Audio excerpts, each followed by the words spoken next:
this company right now. It's a microphone. My iPhone is the camera and the laptop. That's everything. We're running at this point $1 million plus business off of a fucking laptop. Right. What? Welcome to the Smart Nonsense Podcast, talking about entrepreneurship, self-development, challenging norms. We're actually lost in 100. I don't know what episode this is, Pop. I think what did we say? 300 last episode? This is 600. 400. Pop, nice sweatshirt. People should go check it out on YouTube. You like that? Don't consume, create. It's kind of nice. I don't know who the dude is. I just saw he had it on Twitter. He's like, hey, new sweatshirt's coming out. And I'm like, hey, I don't know what you produce or create or whatever, but I want that sweatshirt because that speaks my language. What if it's like, I don't know, child porn? Create child baby. create. You gotta know where you're purchasing from, Pop. It's no, but it's mindful society. That's got to be something good, right? That's gotta be something good. It's got a bunch of fucking zoops on the side. Speaking of which, new teammate last night, a mindful motivational speaker.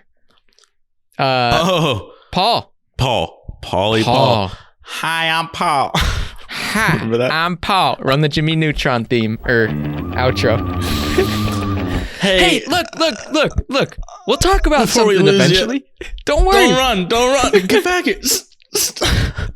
Stop it. Stop I it swear, right now. This is cool. I'm really hot. I just wanted to wear this sweatshirt for the intro. Keep talking though. Pop, your dude shouted you out yesterday. You don't have to strip. You don't have to. Oh, there he is. Wow. Club tennis for life. I heard something where shout out if you're go.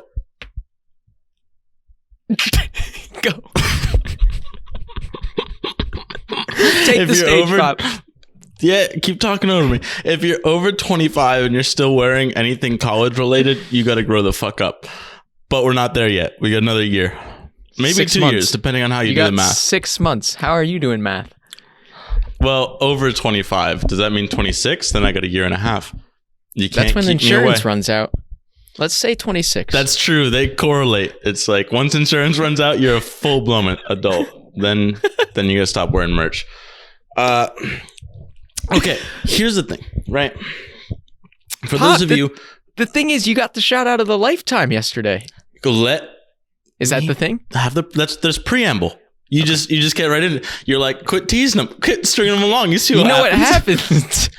No, here's the problem. Okay, I want to say sophomore year of high school, college. I don't remember.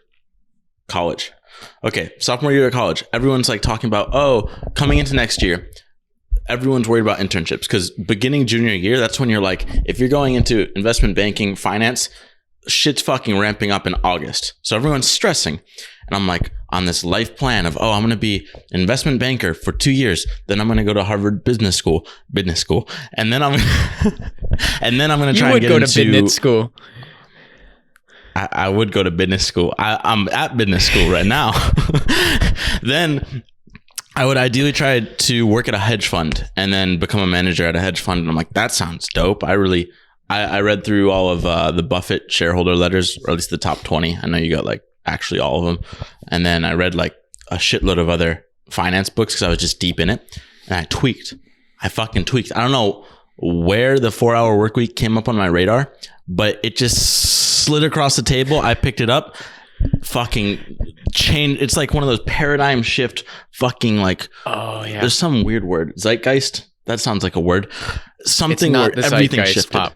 It's not the zeitgeist. It fucking zeitgeisted the shit out of me. And I'm like, all right, I don't need any of this finance path. I'm completely changed. Tim, you are my new god. I no longer worship Buffett. And for years, I've just been listening to Warren Buffett to Tim Ferris. That's a paradigm shift. Well, it's two poles where I put out this questionnaire a while back, I think on Smart Nonsense or yours, of if you had the option, would you rather build a unicorn company, so like $1 billion plus company, or like a super profitable lifestyle business, which is pretty much, Tim Ferris is the epitome of the lifestyle business. He's always saying like, he could grow 3x. He knows it. He knows exactly how. But he's like, I just don't want to. Like, what's up? doesn't get me anything. That's not in line with my goals and my values. I'd rather just have a baller time where I'm at versus trying to grow like a madman. And so I was more in that mindset. I was like, I'm lazy. I just want to build like a cool, profitable company and just fucking chill, talk to girls, hang out. That's all I really wanted. That sounds really... It sounds okay until I say talk to girls, and then for some reason that makes it sound really douchey. But like just fucking enjoy life sort of mode instead of like head down all the time. Flash forward to now, and the last 2 weeks I haven't left the apartment, but that's fine. So the big deal, basically listen to Tim for a while. Let me fucking string this preamble 2 minutes longer. Okay.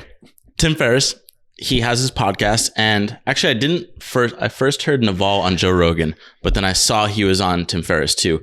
And I was deep down 2 fucking rabbit holes of people. The Tim Ferris mindset, consuming all his stuff, and then Naval. So Tim Ferris like kind of primed me for entrepreneurship, and Naval was like, dude, what the fuck are you doing? Do it. Like, you're not going to succeed in life unless you have this leverage. And ideally it's whatever, media or capital or code or labor in our case for the most part, but also media. So I'm like, okay, fuck it. I'm going to have to just dive in. And that's where we, at the beginning of the podcast, we're just obsessed with those 2 in particular. Like, we talked about it almost every episode. It got like almost obnoxious. We're like, oh, well, Naval says this. And it's like, fucking Naval. You guys are going to cite Naval again? Flash forward fucking all the way up to today. And we're finally working with Naval. And I'm listening to this podcast yesterday. Naval, who was the other guy? Chris something? Derek something? Chris Buxton, some... Butt kiss. Something. Chris Dixon. Dixon. Dixon. He was a tennis coach of mine. Dixon. And then Tim. So those 3 on the podcast, they're talking about Web 3, which is basically like Web 1 was... There he is. That was... I don't know. You said you're going to go on a rabbit hole last night. You don't know what Web 1 is. I only focus on the future, baby. Web 1 I was believe like... Web 1 was connectivity. It was like Microsoft Office. It was just... I don't think shit was like the internet didn't exist. Web 1. Web is the internet, I guess. It was the first web. I don't fucking know. I guess you could email shit to... String them! Okay. Whatever it is. Web 2 is like, okay, this is... I got rattled in the podcast. Web 2 is the information age. It's the information age. Wikipedia. You can't just say it twice and that means it's fucking... Suddenly you know what it is. It's like the fucking etc. after 2 things. ETC. Basically, that's... I don't know. You can make fucking websites and shit. And now... Okay. Jesus Christ. This isn't even important to the point. You're like 10 minutes ago, you're like, Dylan, someone shouted you out. Who? Okay, whatever. So Web 2 basically like the web we know now. It's whatever the fuck you're using now. We're using Riverside, we're using fucking Twitter, Facebook, Instagram, like all these apps you can build on top of Web 2. Call that a summary. Web 3 is moving into this distributed, like fucking crazy monkey world. I don't know what it is. Dude, but the Mark you don't need it. Metaverse. Web 2 is you need some sort of centralized company. So you need a Twitter is the company that sets it all up, and then you transact on it. But they get all the gains. The platform gets the gains. Now it's like, fuck the platform. We don't need the platform. We use code. And code is going to be open source so everyone can see it, everyone can use it, and now we can interact directly. So it's beautiful. It's like this fucking free market, liberal awesomeness. And so they're talking all about that. One of the benefits of this Web3 and say NFTs, so non-fungible token, basically like unique one-of-one pieces that you can now transact with. So I got my leg up and everything. I'm fishing. Hey, it's gonna come. Don't start reeling yet. Don't start reeling. So they're talking about composability, and Naval's like, okay, I can compose something, like create something, for example, and that's say his audio from his podcast. The beauty of Web3 is that he can compose it, but then people, because it's open source, it's out there floating, people can like buy rights to it and recompose and resell that. So he's referencing like, hey, I created these audios, and then you have people like Smart Nonsense recomposing it into beautiful animations. We're like, oh, fuck Naval. That shit's, and we'll roll it right now. You want people to recompose your ideas. Akira the Dawn takes stuff that I say and remixes into music, and there's smart nonsense out there making videos and cool animations out of it. Oh, that sexy little 3-second snippet. And I mean, I've been thinking about this. Okay. It's hard for me to put, okay. One, it's kind of funny because I was sending this, I was like 30 minutes into this podcast, already sending it around to the company and to my family and like, yo, this podcast is awesome. Listen to it. And that was before I even got to the point where we got shouted out. So now it looked fucking weird because I'm like, yo, Pop. This pod's dope. And then 5 minutes later, I'm just listening. I'm like, oh, this sounds like something that we do. And he's like, yeah, people like smart nonsense. I'm like, just to paint the picture, you have to understand that before this podcast started, you and I, Dylan and I, were unemployed. We were just like hanging out at our parents' houses. We were listening to podcasts, reading books, trying to leverage up, trying to knowledge up. And all we did was call each other all day long and talk about Naval and Tim Ferris. That's all we did. Literally. Like, dude, you'll never believe this thing I just learned about. Like, if you're so smart, why aren't you happy? You know, like just like a year ago. I was trying to analogize it because I have this weird thing where I feel weird when like people like celebrate on my behalf or like I don't know, like to me it's like it feels like you don't understand how fucking crazy like like oh, that's awesome. It's like, no, you don't understand. Like this is everything. Like everything to me. It's well, I want to talk about the booby trap if we can, but there's this other weird thing that happens with these kind of celebrations where Jason Calacanis was talking about me and us on a something for I don't even know what, launch or inbound or whatever, and there were maybe 6,000 people on this call, and a bunch of people DM me that we got the shout out, and I'm like, oh, that's cool. And then my mom starts texting me. She has family friends who were on this call, like, oh my God, Jason Calacanis is talking all about Henry. And I'm like, that's amazing. Yes, thank you. But where were you a year ago when we were relishing in all this obscurity?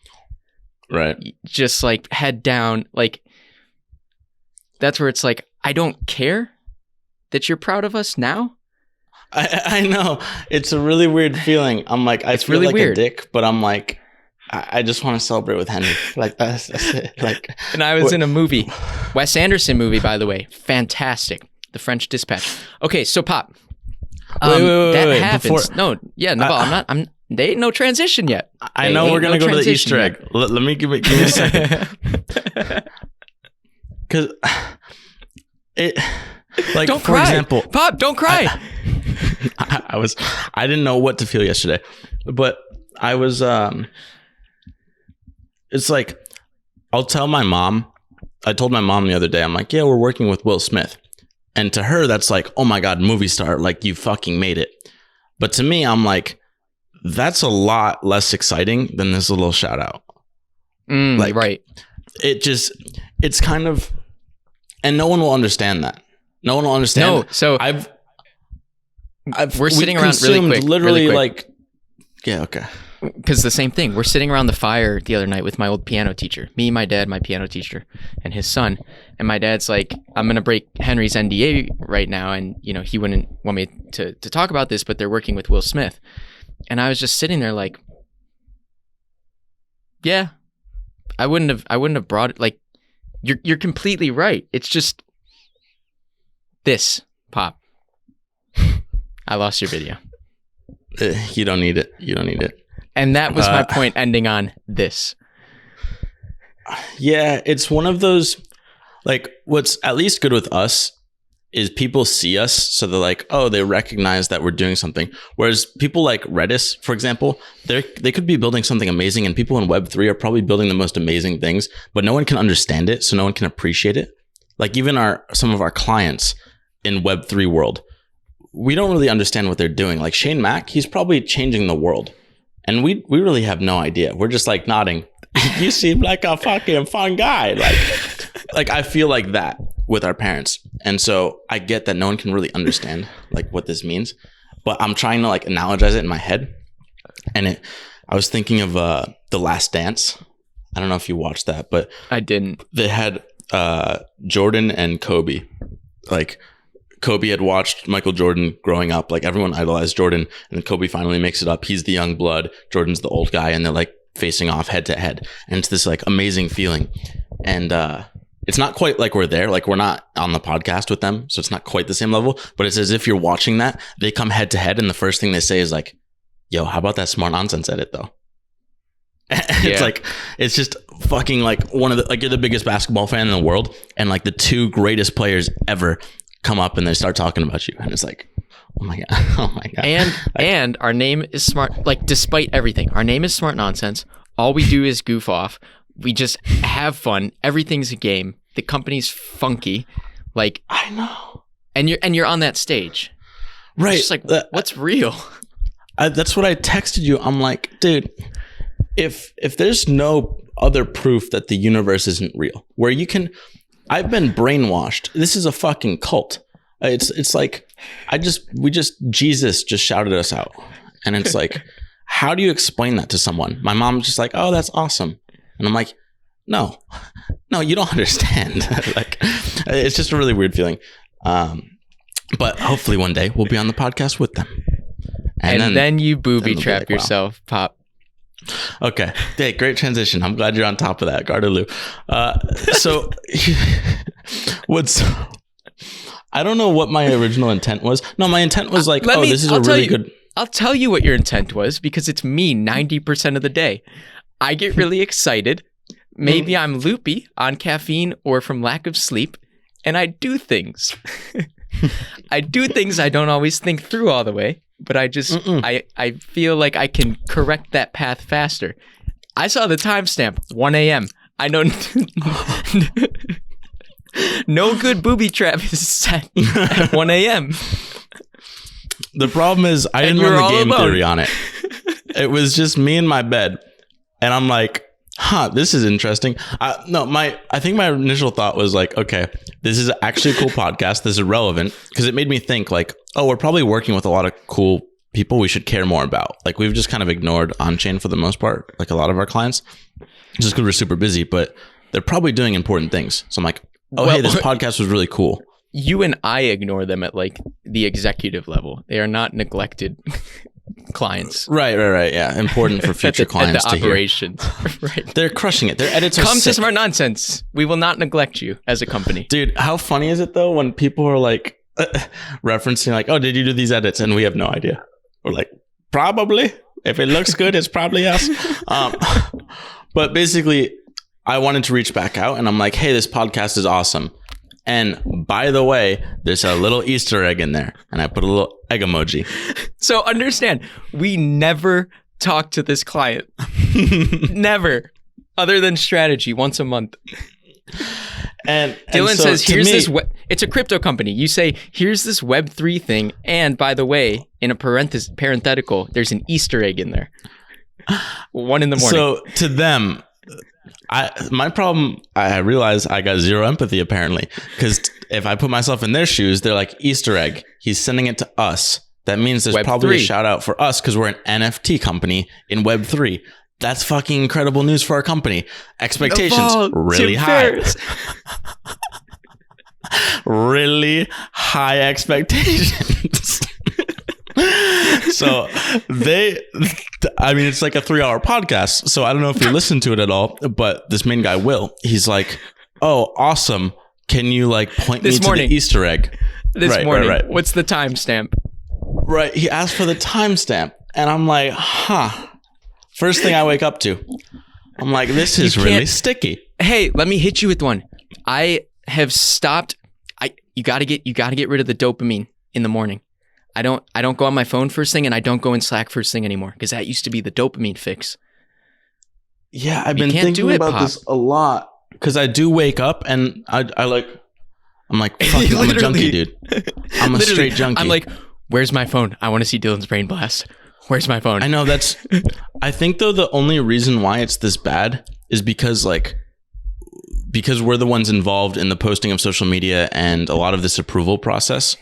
I think if we're out of it and we're just the owners versus the operators, there's no longer the excuse, and I can get out of the DMs on Instagram and instead just get a report at the end of the day. Oh, yeah. Erica says, hey, these are the important DMs that came through, whatever, and fucking print it out and mail it to me. What I've realized now that the team's really operating itself is there's no difference between me going in Slack at 7 a.m. first thing when I wake up and 9:30. There's no difference. Like everything is in, nothing's urgent. Some days. Yeah. It's a rare case. But yeah, basically we're really close. I didn't realize it till today, but the team is cranking. They're so autonomous now. It's like this freedom and responsibility that we're preaching about Netflix. We're starting to implement it more and more. And they're actually having this responsibility on them of organizing all this stuff. And it's fucking beautiful, dude. It's the factory that we've been dreaming of. Like factory kind of has a negative connotation, but like it's the system that we've been dreaming of. And it's beautiful. Fair wages and good working conditions. Otherwise, yeah, that's the thing. Factory. Remember when I don't know if you were there, but talking to Beery, and he was shitting on just hiring people outside of the US. And I'm like, not everything means it's a sweatshop. Like, it's not how it is. I was talking to them on our little donut chat, which I love. Oh, hey, tangent in a second. But on the donut chat, you're not getting out of this booby trap, just so you know. Don't worry, we'll circle back. Hey, we got to string it along somewhere. So I was talking to them, and they're like, "No, this is amazing. Like, you don't realize we all came here." I realized Erica actually brought like fucking 5 people with her, like poached from her old company. I realized last week she's messaging me. She's like, no, I don't even know off the top of my head. Trina, Renz, Allie, like everyone came from her old company. I know. I didn't realize. And I'm like, oh wow, that's the importance of just like treating people right, is now they're gonna recommend and like literally be like, you gotta get here. Like it's amazing. Because they're saying that company treats everyone like shit. They pay them the minimum wage in the Philippines. Like we pay double what they're paying. And it's just a lot more fun working environment. Granted, it might be harder. I don't know. But they all rave about what we're doing. And that's awesome. We're only like a fraction of how good we can be. So, what were we talking about? Oh, yeah. It's a good thing. Okay. Circle back to no, I had another tangent. We realized, okay, last night was a pivotal moment on the Smart Nonsense Company meetings because I went on Zoom. And one, I just hate fucking big Zoom meetings. It scares me. And for the first time ever, I saw 1 out of 2. I was like, what the fuck is that? And I look at it's a little arrow. I've never seen this shit before. I've never been in a Zoom room this big. I think like over 30 people or somehow, I don't know how the geometry of my screen works, but we had so many people in that binky that I had to scroll back and forth just to find everyone that was there. And I was like, this can't happen. I can't do this. Like, this is actually absurd. I hate talking to everyone. It's just like, it doesn't feel right at all. And I did the math and I'm like, we just wasted like 35 hours. Not wasted, but we spent 35 hours. I don't think we got as much value as if we just 35 sent a video. Life hours or team work hours. Yeah. Team hours. And so sort of the rule of thumb that I thought about is the mute rule, where if the Zoom room is big enough where people start muting themselves or turning off their cameras or anything like that, the room's too big. You got to change your approach to meetings. And I love the mute rule because it was actually like a point in time. It was like once we got to 8 people, it was just mute, cameras off. I know. It's weird. It's almost like I'd love, you could probably, if you were an economist, do an experiment of like, where does the free rider thing come in? Because it's kind of like similar where you're no longer an individual. You're just a member of the group and you can kind of hide behind people. And that's what we noticed literally like right at 8 or whatever that exact number was. I remember it was so distinct. I'm like, fuck, people are starting to mute themselves. It's freaky.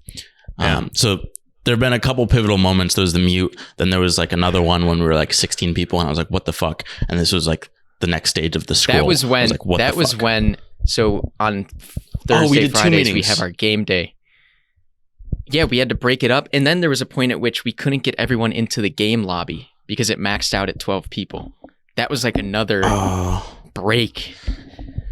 Yeah, dude, everything's just happened so fast. But I'm like, hey, we got to reassess everything. This is bullshit. We're wasting time, and we want to keep meetings small, so we never have people muting themselves. But let's go back to the Easter egg. So, wait, two solutions there. Two solutions there. Donut plugin for Slack randomly gets like 5 or 6 people to meet up and talk and chat for coffee. And then I wanted to implement, if we're pulling out of these meetings, I wanted there to be like one really successful thing we had is this weekend bot, where on Monday, everyone just puts a picture of their weekend because it's a recurring thing in Slack.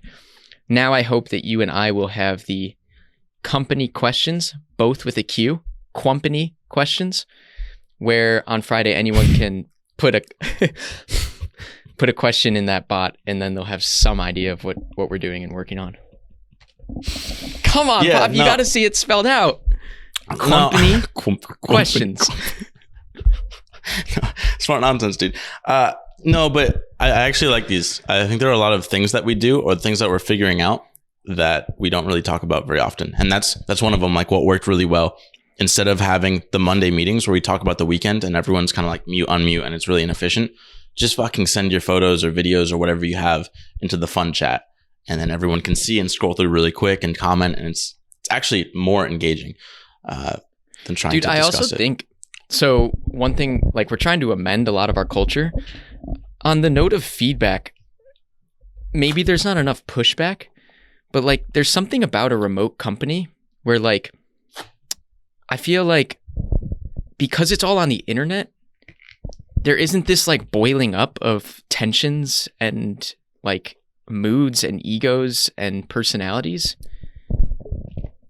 Is that just because we're not in it? Or like I feel I've like... never worked at a real company, dude. I don't know how this works. Right. That's what's so funny. This is just the norm to me. And although I said it to you yesterday, I'm like, we're getting on a Zoom call with like 36 people who all work full time with us. And it's like, we're running, at this point, $1 million plus business off of a fucking laptop.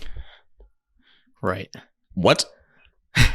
That's literally this company right now. It's a microphone, my iPhone is the camera, and the laptop. That's everything. Web 3, Web 4. How about that? It's fucking trippy. No, so that basically some little tips and tactics. But I think we're lucky enough where we've been just like brainwashed into async of like don't do meetings. In general, they suck. Whereas a lot of the old wave is always meeting first. Like they default to meetings, whereas we default to text or nothing. We're working with this agency right now. We've had like 8 different people on this massive email thread hit us each independently. Like, can you guys get on the phone tomorrow? We've gotten on like 4 or 5 of these. They're all not, they're synced, but they're asymmetric. Like what is going on? And there's no ledger. And like no one knows what's going on. Well, that's what I realized. They're also like, oh, what's the best way to talk to you? And I'm like, well, email is good, but honestly, just text us. I'm like, text? You can't, you got to separate church and state here. What the fuck's going on? Yeah. I can't be texting Belky and like talking about weekend plans. And then next thing I know, I see them comment. Like, you can't have that. And I realized we're luckily in the systems mindset. So what frustrated me about working with Todd and people that are unorganized is they never spend that foundational time to build the proper systems. Like we did with our hiring process, like very early on. I'm like, I don't want to be hiring. I don't want it to stay up all night to do this. Let's figure out how to create a little process. It's probably not the best, but it's 80% there and it's completely hands off for me. So now we can scale and all we have to do is be like, Erica, we need more people. It's like everything just happens, which is just amazing for us. So that's where I see a lot of companies like Westbrook. Maybe they're not like that. They seem to have an organized Asana and stuff, but a lot of companies just never set the foundation. And that's why they're so fucking coked out and just like meeting after meeting. And they just never get out of this cycle, this trap of just chaos. That's true. Okay. I hope there's enough tea to bring them back to the booby trap. There's really not much there. We're experts at opening the story loop and then just taking you somewhere And then we come back. Disappointing, dude. Hey, no, this is empathy. This is how they felt. I'm about to set the expectations really high and then disappoint. So they're coming in, and to recap, I sent them this message of like, hey, listen to this podcast. It's NFT related. They're an NFT company. So they're probably thinking, oh, we just got shouted out by the biggest people in the world on the biggest platform for anyone tech related. We're like, that's awesome. Let me set the expectation. So I wake up and I see a text and he's like, where's the timestamp? I want to find this Easter egg. And now I'm in a predicament. With the drooling emoji. He's like really excited. Oh, fuck, dude. They still haven't responded to me. But I basically realized, oh my God, I didn't empathize. I didn't realize, like, put myself in their shoes. They're expecting themselves to be there. It's really just me trying to humble brag this shit. Yes, sir. Dude, that looks so bad. Oh my God, I'm thinking I love it. It's just like, hey, we're a big deal. We're a big deal. Did you see? I didn't. I thought they just hear the Easter egg. They wouldn't like go searching for it. I didn't really mean it to be this big of a fucking thing. Yeah. So when you texted me that screenshot, I just about died because I knew the predicament you got yourself into. Dude, it's so sticky. It's like this guy put this Web3 podcast, really like mysterious Easter egg. It's 3 seconds out of 3 hours, and it's about them. It's about smart nonsense. That's a booby trap. And there you go. The payoff. It's just a fraction of where the tangent took us. And now he's blocked. So I was left with little choice but I tried to suck it up and be like, hey, it was really just selfish. It was selfish. Hold on, let me bring this all full circle. They're gonna listen to that. Will's gonna listen to that. God knows if he has, because he hasn't responded. And like your mom, they're gonna be like, it doesn't mean. Well, they'll get it more. They understand the world and how big these people are. But Will didn't know you when you were unemployed listening to Tim Ferris and Naval. That's true. Hey, how about my text to Naval, dude? I open up. Should I screen share? Roll it. You don't have to screen share. Just read it out loud. They'll put it on the screen. Dude, okay. You went. This is so sad, Pop. This is sad because how come when you open up, you're so precious. You're so precious about not opening up, about being stoic. You open up. No wonder you don't open up more. You just get fucking ripped apart, dude. Naval's like. So okay. Oh, let me read the whole. Let me give the context. Okay, and then I'm gonna do what Naval did. Okay. Oh wait, but I don't want you to not open up, Pop. Okay, I'm gonna be Naval's response, but people have to watch the video because it's an emoji. So teaser. Here's what happens, right? I listen to this and it I can't react. I can't physically react. I'm like giddy for the first time. I'm like fucking yeah. I'm just like reality isn't real at all. So I'm like, okay, this warrants something more. I should tell Naval how this makes me feel because he's changed my world. And it's fucking incredible that he's shouting us out on the biggest platform there is. So I sent him the video, the little 3-second snippet. And then I say, Naval, this is to Naval. I've been running around my apartment for 30 minutes. This is a dream come true. 6 months ago, I was unemployed listening to your original episode on Tim's show. Tim inspired me to consider entrepreneurship, and you finally persuaded me to take the leap. Today, Smart Nonsense just crossed $100,000 in monthly recurring revenue, and we're growing faster than ever. Thank you for the shout out and for making all this possible. We're so excited to keep recomposing together. Heart. Now back to jumping around like a lunatic. Crazy face. Okay, and then if people are watching the video, this is what Naval did. You opened up, and what do you get? That's an okay sign. Just the okay, the circle with the 3 fingers. And a prayer. No, dude. He hit the prayer, dude. The fucking... No words needed. No, but okay, even Naval does not understand. Really, like that's a really nice message, but it doesn't even compute actually how much he means to this. He probably gets that a lot too. What's interesting about being a creator, and I mean, we have like fucking 50 people listen to us, but can you imagine 50,000, 500,000, 5 million, however many people listen to him? He probably gets this all the time of like, hey, you've changed my life. I started here. I got there. Granted, I don't know how many people he shouts out, so this felt a little bit probably unique, but it's just so funny. It's like, that's true. It's kind of hedonic. Like the first time somebody did that to Naval, he was probably like, oh my God, everything I do now has meaning. Like I Right. did the thing. I transcended what I want. I inspired the next generation. And now, 50,000, 200,000 people later, it's like fucking okay prayer. dude, it's so goofy. I'm like, but thinking this too, Tim probably gets the same thing. Like everyone, like even Ali Abdal's like, this is like so many people have been changed by Tim Ferris. It's not like it's beyond a book. When you look kind of what we were talking about yesterday with views, and one view on TikTok isn't the same as a view on YouTube. Like one reading of Tim's book isn't the same as reading like fucking Go Fish or something. Because Tim's book, you read it, and I'd say probably 10% of the people that read it radically change their lives. It's like fucking course correction. Everything changes. Higher. Well, it depends how many people actually enact it. True. I mean, like this went from right now, I would be in ICE's position in a cubicle in New York, making probably less money. Isn't he supposed to come on for a rebuttal? No, let's keep talking shit, and he can't. We don't do guess. No guess. Typed responses only. Async. Dude, what did I sent a fucking like TikTok or Instagram reel to the group. You're on a space rock floating in nothingness, infinite nothingness, and the infinite nothingness is expanding. That means endlessness is getting bigger. That makes no fucking sense. And it's some comedian talking about like, hey, do you guys realize we're on a fucking rock, like running through endless space, and it just goes on for infinity, and it's just like kind of putting in perspective everything. And Ice is like, you find this funny?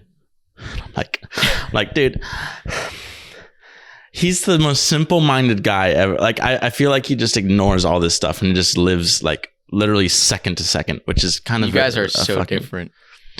It's so really interesting. Goofy. He's getting hardcore, but no. So basically, absolute roller coaster. We're on this treadmill of like, you get this amazing high, and I'm like still kind of on the high, but it quickly dissipates, and you're like, all right, where's the next one? And that's why our little blitz battalion is our crack, and that's why I want to focus on it. So we just do the podcast, we just do the blitzes. That's what's fun for us. That's what gives us the high. But it quickly dissipates, and the good thing is like the blitz battalion, like that means we want to go back and hustle more. So it's kind of like good for business, but it's just kind of a sad part of human reality. Oh, one thing too is dopamine. I don't know if you listened to Huberman after the Andrew Wilkinson episode on My First Million, but Huberman's the big neuroscience brain guy. He's fucking everywhere now, but he's talking about how dopamine, everyone has their baseline level. And whenever you have this high, so yesterday, Naval shouting us out, fucking crazy high, it always dips down below because you have so much dopamine in your system, you overcompensate by not producing as much. So you go from high to low, and it is actually a roller coaster, but you're eventually going to come back to your baseline. So it's kind of like what they say. And all these things are happening. So even like what we talked about yesterday, business versus agency, it's probably just related to dopamine. It's like, did we hustle in the Blitz Battalion 1? That was a freaking stellar week. Dopamine just like rushing through the week. And then after, the compensation is like, why are we in this business? This sucks. Right. Well, that's and then 2 weeks later, we come back up to baseline. Right. It's just on and then a we blitz fucking again. crazier scale. Yeah, most people don't have all these like fucking idols coming in and out of their lives, so it's not as fucking magnified. But we're straight cocaine addicts. It's crazy. Emphasis on in and out. I think that's all I got. I have some other stuff, but that's for another pod. What other stuff, Pop? Come on, it's Friday. No, we got the people. They're in their cars.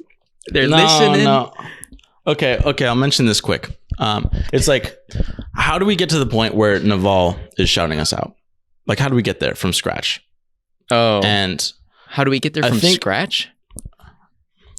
We went from nobodies, absolute nobodies, Dude, sleeping on the floor.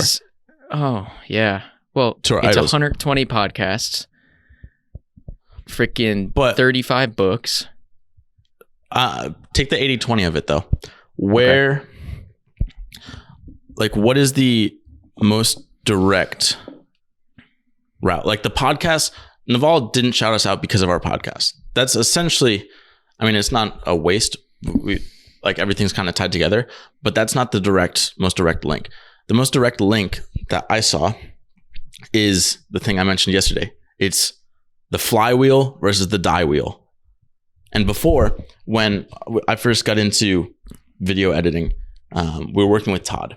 And so he's this, whatever, we used to hide his name, but fuck it, we don't work with him anymore. He's a pickup artist dude on YouTube. We'd make his content. But when he put it on YouTube, there's no attribution to Smart Nonsense, to Dylan, to Henry, to anybody. So no matter how good our edits are, we never got any attention because they're like, oh, it's probably Todd's in-house team, or it's, say, HubSpot's in-house team doing it. Like, we're not going to ask who their editors are. So we never got any attention. But the second we made the switch to like, okay, let's figure out how to do this squatter marketing so that our name is out there. And so every time there's an amazing edit, it's directly connected to us. People can just find us immediately. That's when the flywheel started to happen. So before we were on the Diewheel, we're just spending all this energy and it's getting no attention. It's not growing itself. It's just fucking sucking us down into the fucking black hole of death. Sorry, I'm swearing so much. You're supposed to correct me. But now we're on this flywheel. I think where it's funny. We do My First Million, and those get, say, 30,000 views, 50,000 views, whatever they were doing. That gets the attention of the next slightly bigger person. And now we do All In, and we get, say, 100,000 views now. That's amazing. And those get the attention of Naval. And now we get 200,000 views, 1 million views. And now that gets the attention of Will Smith. And he has 50 million Instagram people. So it's just this like amazing flywheel of leveling up, and it's crack cocaine. But I think a lot of people are on the Diewheel, where they're like our debate yesterday on the podcast about, do we do short form viral content or do we do YouTube? Well, if we take it from the mindset of, is this putting us on the flywheel or the Diewheel? Doing YouTube puts us on the Diewheel. Focusing all our attention on viral content, that's the flywheel. So we want to that's like our decision-making metric. Flywheel or Diewheel. Pop, that was beautiful. And I'm glad you added that to this podcast here. And there's only one thing we forgot to mention, which is working with us is negative sum. Yes, sir. So where we get all this amazing flywheel growth, where we denounce the Diewheel, baby, working with us is negative sum. In the end, in the long run, everybody loses. Okay? That's our mission. Burn it to, dude. MFM. Burn the boats, dude. At the end, we're gonna burn all the boats too. Smart They're Nonsense getting rid included. of another person. It's not because of us, but Oh, it's just. dude, Anyway. the ship's sinking. That's all we got. It's an exciting day for Smart Nonsense.